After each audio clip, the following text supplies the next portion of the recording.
Bonjour, la Sainte Quarantaine du Carême de Pâques a commencé pour les orthodoxes lundi 18 mars.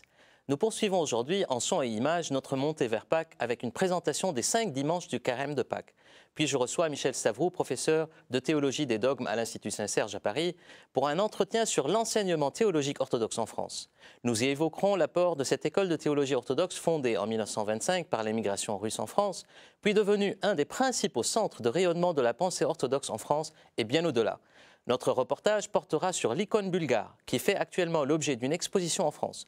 Puis, ce sera au tour de l'actualité orthodoxe du mois d'être présentée, avant de terminer avec le lexicon, dans lequel j'évoquerai la querelle dramatique des images à Byzance et la victoire de la vénération des saintes icônes que l'Église orthodoxe commémore solennellement le premier dimanche de Carême, appelé pour ce faire dimanche du triomphe de l'orthodoxie. Bonne émission à tous et bonne prochaine Pâques à nos frères chrétiens.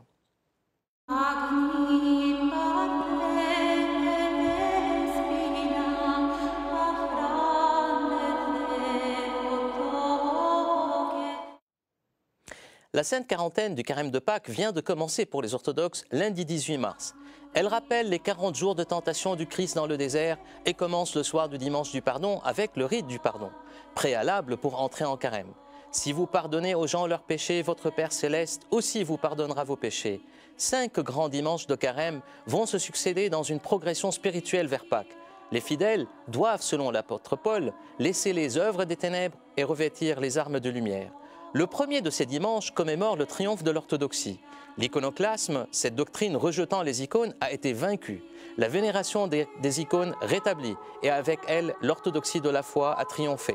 Le 7e concile œcuménique de Nicée en 787 affirma contre les iconoclastes la légitimité théologique de la vénération des icônes en se fondant sur la théologie de l'incarnation.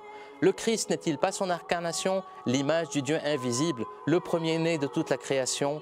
C'est en 843, grâce à l'impératrice Théodora, que l'iconoclasme est définitivement vaincu. L'Église peut désormais chanter sans crainte. Devant ta sainte icône, nous nous prosternons, Dieu de bonté, implorant le pardon de nos fautes au Christ notre Dieu.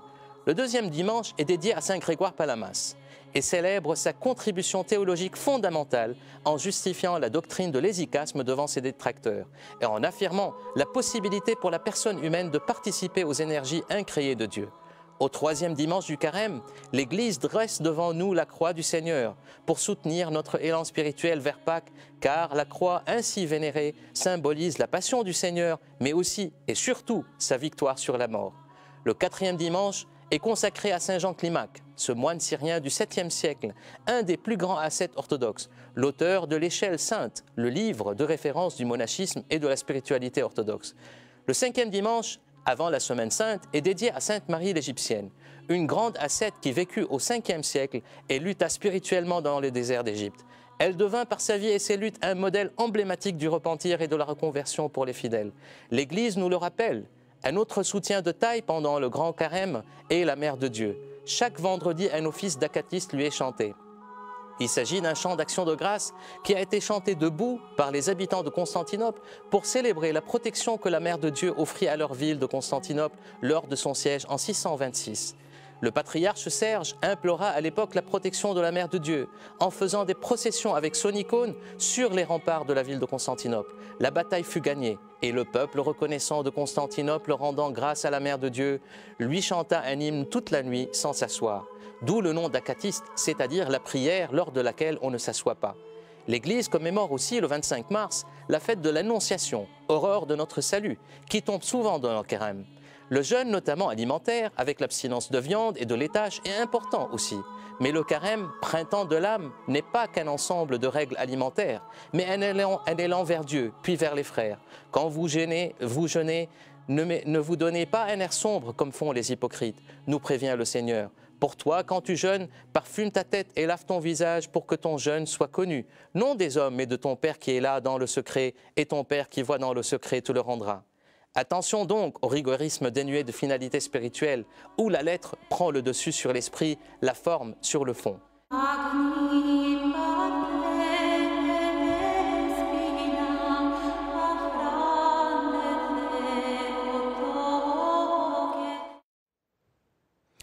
Le miracle Saint-Serge continue depuis 1925 au cœur de Paris, sur cette colline verdoyante du 19e arrondissement à proximité du parc des Buttes-Chaumont. dans le contexte des conditions précaires de l'exil de cette émigration russe, forcée par la révolution soviétique et la guerre à quitter terre et patrie, que verra le jour en 1925 le projet d'une école de théologie orthodoxe à Paris. L'acquisition de l'église et ses dépendances édifiées en 1850 pour la mission luthérienne allemande eut lieu grâce à l'entraide et les dons le 18 juillet 1924, jour de la fête de Saint-Serge de Radonnège, devenu naturellement saint patron de l'Institut. Dès sa fondation, l'Institut aimanta les grandes figures de la pensée religieuse orthodoxe en exil, devenant ce centre de rayonnement de la théologie orthodoxe en France et bien au-delà. Ce projet audacieux vit le jour dans l'humilité, sans le soutien d'un quelconque État ni d'une Église établie. C'est le métropolite Euloge, chef spirituel des orthodoxes russes en Europe occidentale, établi en France depuis 1923, qui conduisit cette aventure pionnière avec l'aide d'une élite d'intellectuels, de penseurs religieux et de théologiens orthodoxes russes présents à Paris. La liste des grandes figures qui passèrent par ces lieux est longue. Citons par exemple le père Serge Bulgakov, l'archiprêtre Georges Florovsky, le pionnier de la néopatristique orthodoxe et du mouvement œcuménique, l'archimandrite Cyprien Kern, patrologue et liturgiste, l'archiprêtre Nicolas Afanassiev, professeur de droit canonique, et dans la période plus récente, le professeur Olivier Clément et le père Boris Pobrinskoy. Aujourd'hui, l'Institut, qui dépend de l'archevêché des églises orthodoxes russes en Europe occidentale, exarcat du patriarcat œcuménique, est un établissement d'enseignement supérieur privé de droit français, ayant pour doyen actuel l'archiprêtre Nicolas Ozoline, professeur d'iconologie. Seul établissement universitaire dans le monde francophone qui offre un cursus théologique complet, l'Institut a pour mission de former des prêtres et des laïcs instruits pour servir activement l'Église orthodoxe et pour représenter celle-ci dans le dialogue œcuménique ainsi que dans la vie religieuse et culturelle de leur propre pays. Pour parler plus amplement de l'apport de l'Institut Saint-Serge à travers 3 carrefours, rétrospectif, analytique et prospectif, je reçois Michel Stavrou, professeur de théologie des dogmes à l'Institut de théologie orthodoxe Saint-Serge et membre du comité mixte de dialogue théologique catholique orthodoxe en France. Michel Stavrou, bonjour. Bonjour. Alors, on va parler un peu de cette dimension, je dirais, de l'Institut Saint-Serge, qui est un peu ce qu'on appelle l'école de Paris. Alors, en quoi constitue, lorsqu'on parle de Saint-Serge, de cette école de Paris dans la théologie orthodoxe, qui est rayonnée au-delà de la France? Quelles sont les caractéristiques de cette école et comment la définir et qui sont les principales figures? Alors, vous l'avez rappelé, cette école de Paris a été fondée par l'immigration russe.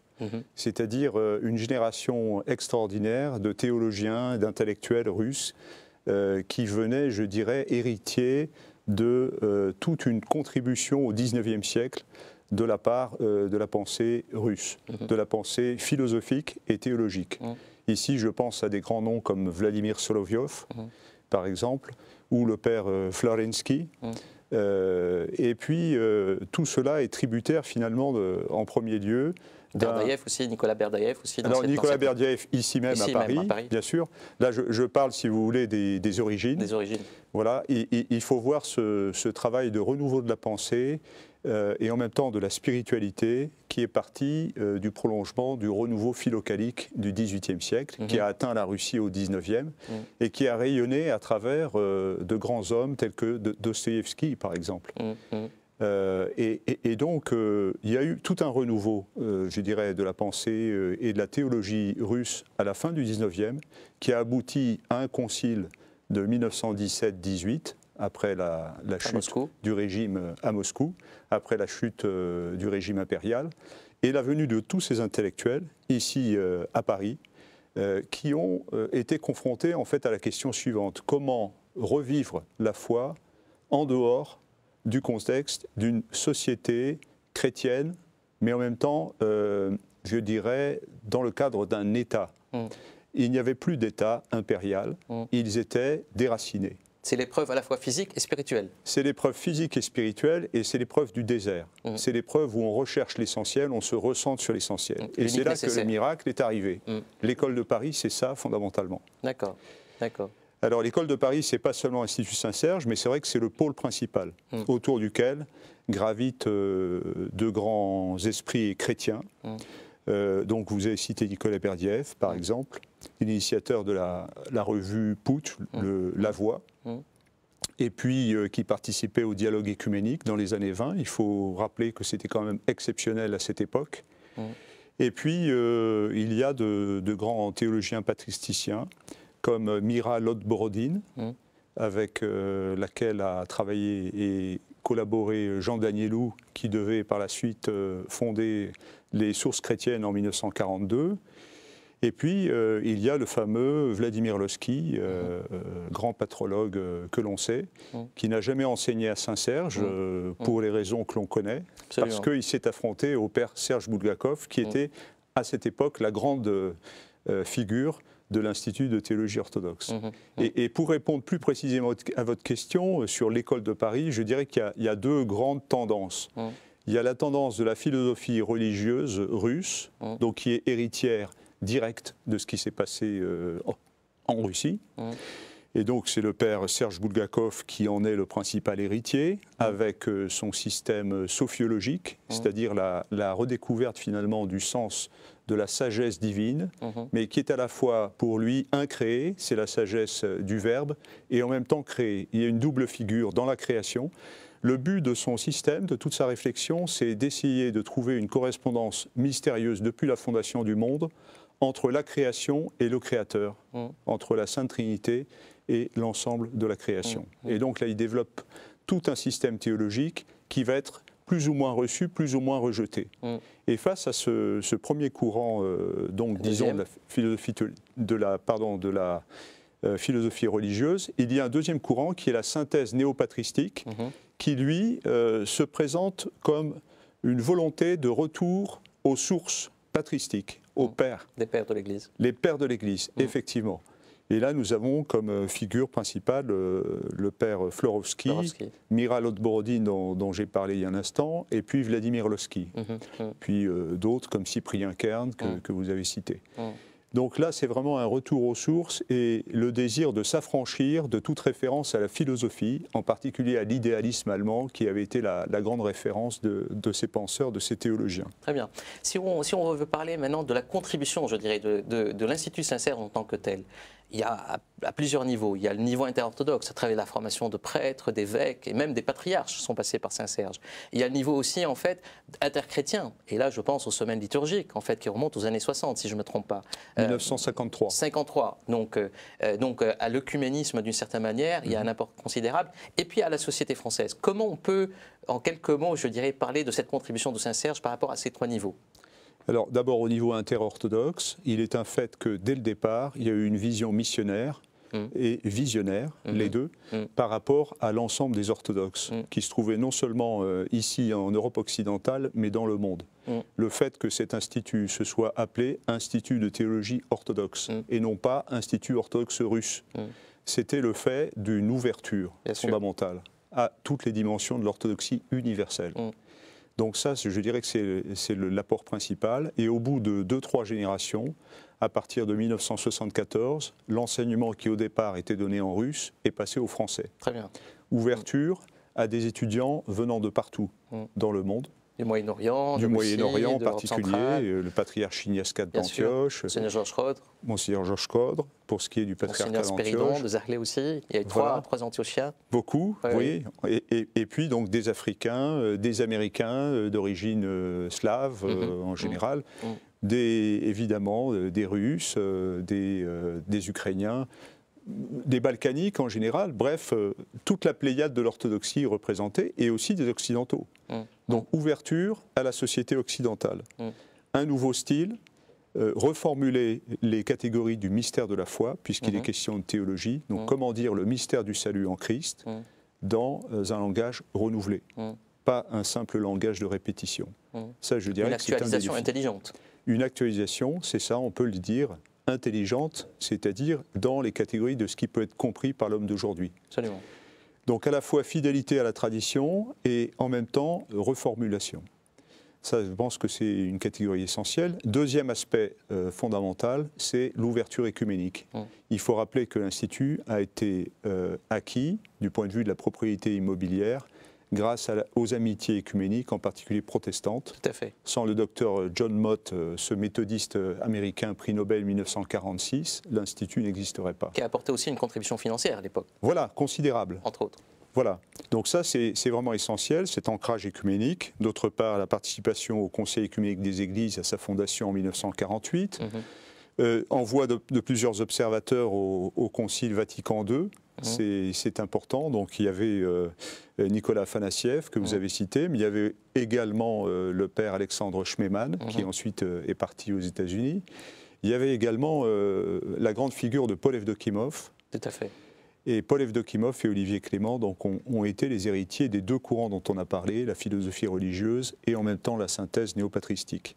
Donc il y a cette dimension écuménique qui a toujours été ancrée. Aujourd'hui encore, d'ailleurs, l'Institut Saint-Serge fait partie, je dirais, de l'espace de formation de l'Institut supérieur d'études écuméniques à Paris. Vous voyez, cet institut qui se trouve à l'Institut catholique. Nous en sommes partenaires et chaque année, nous participons à un colloque écuménique. Donc, et ça a été l'occasion à la fois de connaissances, de reconnaissance les uns les autres, mais aussi des amitiés qui se sont formées. Évidemment, des amitiés très importantes, vous avez raison de le souligner. Dès les années 20, on a parlé donc, des contacts avec des théologiens catholiques. Mais aussi protestants. Vous-même, d'ailleurs, vous êtes dans le comité mixte Dialogue en France. Voilà, tout à fait. Et puis, donc, on peut citer d'autres personnalités qui font partie de ce dialogue. C'est évident que nous avons conscience que notre existence en tant qu'institut se fait à travers un tissu de relations. Très bien. Comment vous voyez l'avenir de l'Institut? C'est-à-dire on est dans un monde aujourd'hui qui est de plus en plus complexe et en même temps en fait simple. Il y a toujours une ambivalence dans le monde d'aujourd'hui, très connecté, très globalisé, dans lequel il y a aussi une déstructuration des valeurs. Et quel rôle peut jouer, et on voit très bien aujourd'hui avec l'élection de ce nouveau pape, je dirais François, qui à travers l'humilité, la simplicité, essaie de donner une autre relation, de créer une autre relation avec le monde d'aujourd'hui, au-delà, je dirais, des chrétiens et des relations interchrétiennes. Comment vous voyez le rôle de Saint-Serge dans cette projection, dans ce monde qui est tendu, où les valeurs sont un peu déstructurées? Alors, d'abord, je dirais qu'un institut de théologie tel que le nôtre, c'est-à-dire qui rappelle l'essentiel, je dirais, du message de l'Évangile, en référence à la foi apostolique dans la tradition des pères, il le fait non pas dans un esprit, je dirais, sociologique, non pas dans un esprit de puissance, non pas non plus dans un esprit communautariste, mais il veut manifester l'essentiel à travers le rayonnement d'une humble expérience, de l'expérience de la résurrection. Ce qui est un témoignage. Ce qui est un témoignage, voilà. Un témoignage à la fois de vie, mais aussi de pensée. Parce que la théologie, ce n'est pas simplement de l'expérience, c'est aussi de la pensée. C'est entre les deux, ou c'est plutôt les deux à la fois, les deux dimensions. Et ça, je dirais que nous le faisons de façon humble et modeste, depuis nos origines.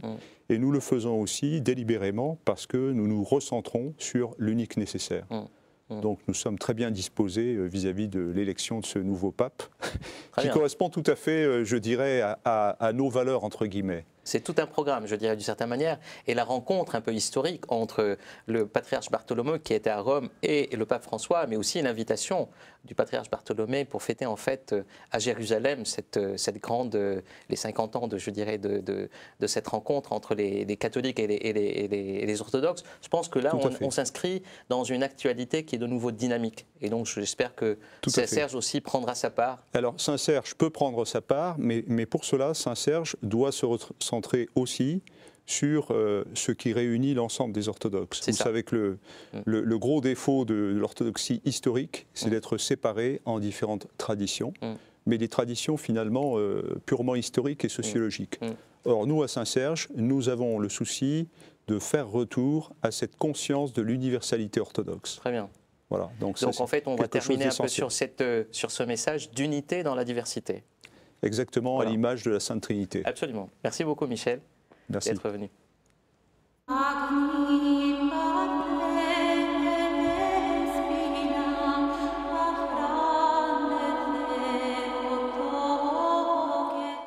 Pour la troisième année consécutive, la paroisse orthodoxe bulgare à Paris, Saint-Patriarche Eutyme de Tarnovo, organise une exposition d'icônes bulgares contemporaines. Cette année, l'exposition est présente à deux endroits, dans la ville d'Hyères, dans le département de l'Essonne, et dans l'Institut culturel bulgare à Paris. La première présentation, à Hyères, est rendue possible grâce à l'invitation de Michel Mella, président de l'association Parole Culture Cité, organisateur du Festival des Franco-Poésies du Val d'Hyères, ainsi qu'au chaleureux accueil de la mairie de Hyères. Au vernissage, qui a eu lieu le 8 mars dernier, les visiteurs ont découvert les 9 iconographes et leurs 45 œuvres, 41 icônes et 4 mosaïques. Elena Karageorgieva, commissaire et participante dans l'exposition présente, a souligné dans sa brève communication qu'une iconographe s'exprime beaucoup plus facilement par les couleurs que par les paroles, tout en insistant sur le fait que les couleurs de l'icône peuvent aussi parler et même être très éloquentes. Le père Ivan Karageorgiev, prêtre de la paroisse bulgare, dans son discours d'accueil a rappelé que cette exposition nous dévoile le monde inouï de l'icône orthodoxe bulgare. Un monde dans lequel l'icône n'est ni image, ni idole, mais un dialogue aussi mystérieux que réel entre l'homme et son créateur. Un dialogue appelé prière, que nous lisons sur les visages des saints. Ainsi, les icônes sont des fenêtres qui nous invitent à découvrir ce dialogue aussi mystérieux et caché que présent et réel pour ceux qui regardent non seulement avec les yeux, mais aussi avec le cœur. Dialogue que l'Église appelle le royaume de Dieu. Nous avons reçu la manière de transcrire ce royaume par les couleurs de l'ancienne tradition chrétienne. Cette tradition, tout en étant unique, demeure néanmoins propre à chaque peuple, d'où sa vitalité et son éternelle jeunesse. Au vernissage, également, l'ensemble de danse traditionnelle bulgare Piperki a participé avec une danse traditionnelle provenant de la région de Thrace, d'où d'ailleurs proviennent 4 des iconographes. L'exposition L'icône bulgare à hier dans l'orangerie de la propriété Caillebotte restera jusqu'au 17 mars. Ensuite, elle sera transférée dans l'Institut culturel bulgare, situé à Paris, au 28 rue La Boétie, dans le 8e arrondissement. Cette deuxième exposition est placée sous le haut patronage de l'ambassadeur de Bulgarie en France, Marin Raikov. Elle prend chair grâce à l'accueil de l'Institut culturel bulgare, ce qui est devenu désormais une tradition annuelle. Le vernissage aura lieu le 16 avril à 19 h. L'exposition sera ouverte jusqu'au 8 mai et l'entrée est libre.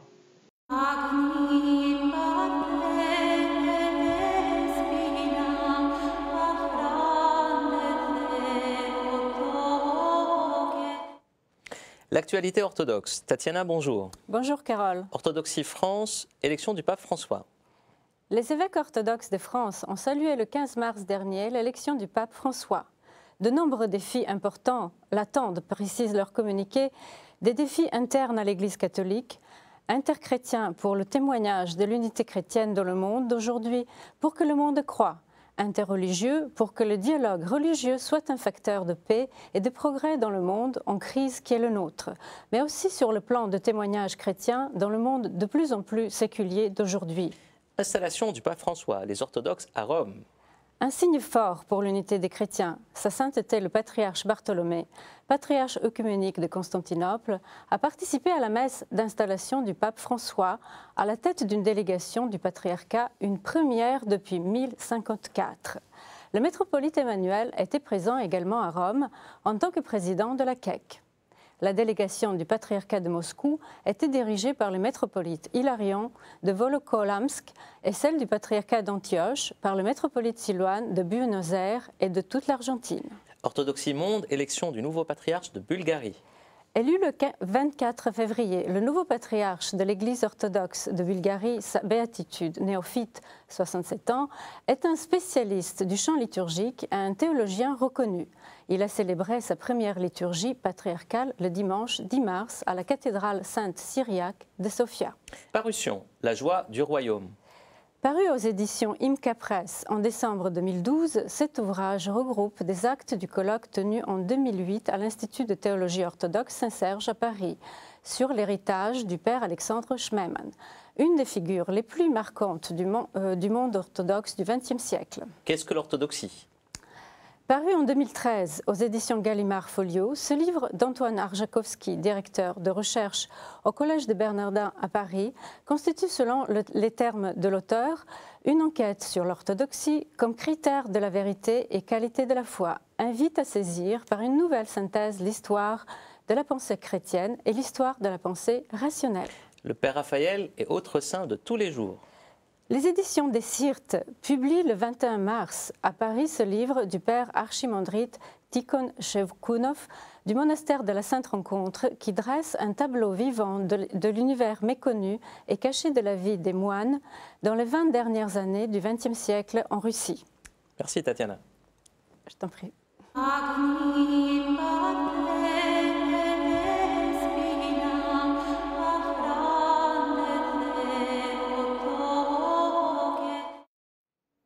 L'iconoclasme fait référence à la querelle des images qui fut une période tragique dans l'histoire de Byzance et de l'Église orthodoxe. Byzance a vu des gens mourir pour les images, rappelle André Grabar, grand spécialiste des icônes dans son livre Iconoclasme byzantin. À l'origine de cette querelle, un courant de pensée hostile à la représentation du Christ, de la Mère de Dieu et des saints. Ce courant prit de l'ampleur au début du 8e siècle et opposa les iconoclastes, c'est-à-dire ceux qui rejetaient les icônes, aux iconodules, ceux qui défendaient les icônes. Le pouvoir politique s'en mêla. Un décret impérial signé en 730 par l'empereur byzantin Léon III, dit lysorien, interdisait les icônes. Le patriarche Germain de Constantinople s'y opposa vigoureusement au nom de la vraie tradition de l'Église et de la théologie. Il fut déposé en dépit du soutien que lui apporta Grégoire II, pape de Rome, pour qui les icônes sont peintes par les fidèles sur les murs des églises, dit-il, pour édifier leur esprit et leur cœur et les guider vers Dieu. Constantin V, fils et successeur de Léon III, prit la défense des iconoclastes et systématisa leur thèse doctrinale dans un traité appelé les Interrogations. Il convoqua un concile iconoclaste et lança une vaste campagne de destruction des icônes. Une persécution de grande ampleur s'abattit alors sur les défenseurs des icônes. La résistance s'organisa néanmoins, essentiellement autour des centres monastiques. Des figures emblématiques telles que celle de Saint Jean Damascène, le patriarche Germain, Saint Grégoire de Chypre et puis dans un deuxième temps de Saint Théodore Studite, où ont réussi par leurs écrits et leurs actions à venir à bout de l'iconoclasme. Le rétablissement solennel des saintes images eut lieu en 787 par un décret dogmatique du 7e concile œcuménique qui réunit à Nice de nombreux évêques et moines venant de toutes les contrées chrétiennes. Le synodicon du concile l'affirme, comme les prophètes l'ont vu, comme les apôtres l'ont enseigné, comme l'Église l'a reçu, selon les dogmes confessés par les docteurs, comme le monde en a convenu, comme la grâce a resplendi, comme la vérité fut démontrée et le mensonge rejeté, comme la sagesse a affirmé sans détour, comme le Christ l'a régi. Ainsi nous pensons, ainsi nous parlons, ainsi nous proclamons, honorant le Christ notre vrai Dieu et ses saints par nos paroles, nos écrits, nos pensées, nos sacrifices, nos temples et nos icônes, nous prosternant avec piété devant le premier comme Dieu et Seigneur, vénérant les autres en rendant gloire au Maître commun dont ils sont les intimes serviteurs et leur accordant les marques de dévotion qui leur convient. Telle est la foi des apôtres, telle est la foi des pères, telle est la foi des orthodoxes, telle est la foi qui soutient le monde. Des rechutes ont eu lieu par la suite et certaines persécutions continuèrent. Le triomphe sur l'iconoclasme ne fut définitif cependant qu'en 843, grâce à l'impératrice Théodora. Il est fêté dans l'Église orthodoxe le premier dimanche du Grand Carême de Pâques, comme étant le triomphe de l'orthodoxie.